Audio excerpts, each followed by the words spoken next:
women business leaders in Southeast Asia gather in Manila this week for the ASEAN Women's Business Conference. Key stakeholders calling for more efforts in closing the gender gap in the region, which they say could unlock a stronger and more inclusive economic growth in ASEAN. Michelle Long tells us more. Women make up 51% of the ASEAN bloc's over 620 million population. And yet women, who represent both the productive and reproductive force, continue to be underrepresented, underpaid, and underserved. The average gender gap in labor participation is estimated at 19%, while the average gender pay gap is around 15 to 16%. Based on studies, closing this gap will boost the ASEAN region's total GDP by a third by the year 2025. Yes, that's 30%.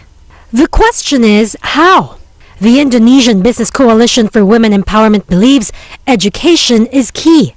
Latest data show, in the Indonesian context, there's a 50% wage gap between men and women in low-skills jobs. This gap narrows as you go up the ladder, 21% for those who finish high school and just 6% for those working in the banking sector.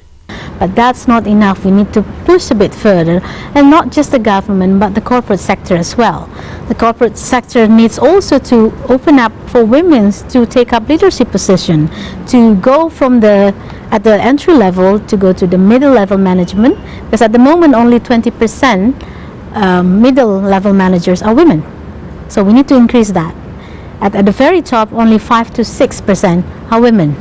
Australia, a developed economy that has its own gap to fill, is all for pushing for women empowerment in the region. 80% of that aid must deliver an outcome for women and girls, a positive outcome. Women are most likely to be hurt in natural disasters, and it takes longer for them to be rehabilitated after a natural disaster. Women are more likely to be found in, say, human trafficking circumstances, or in domestic violence. Australia is among a handful of countries with a special envoy for women and girls. It's ranked 46th in the World Economic Forum's 2016 Gender Gap Report. Female CEOs aren't quite the norm yet, but economies have been making strides. In the US, for example, 32 female CEOs made it to the list of Fortune 500 this year. If you think that's a small number, well, it's already the biggest proportion of female CEOs since the list began. Here in the Philippines, an estimated 30% of companies have women in top management.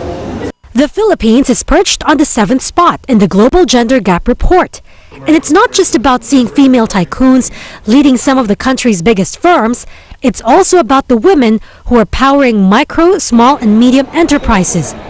An estimated 61 million women entrepreneurs own and operate MSMEs within the ASEAN bloc. One such enterprise is Bote Central, a coffee company owned by Vi Reyes, who is also head of the Coffee Alliance of the Philippines. All the vertical parts of the value chain of coffee are women-led. So women are more patient.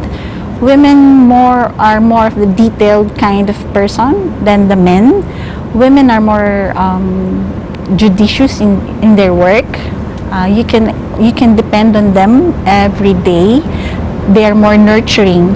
Like the other panelists, Vi believes women empowerment isn't about competing with the men, but recognizing the need to share opportunities equally to help build a more prosperous society. Michelle Long, ABS-CBN News. Before we go, here's a look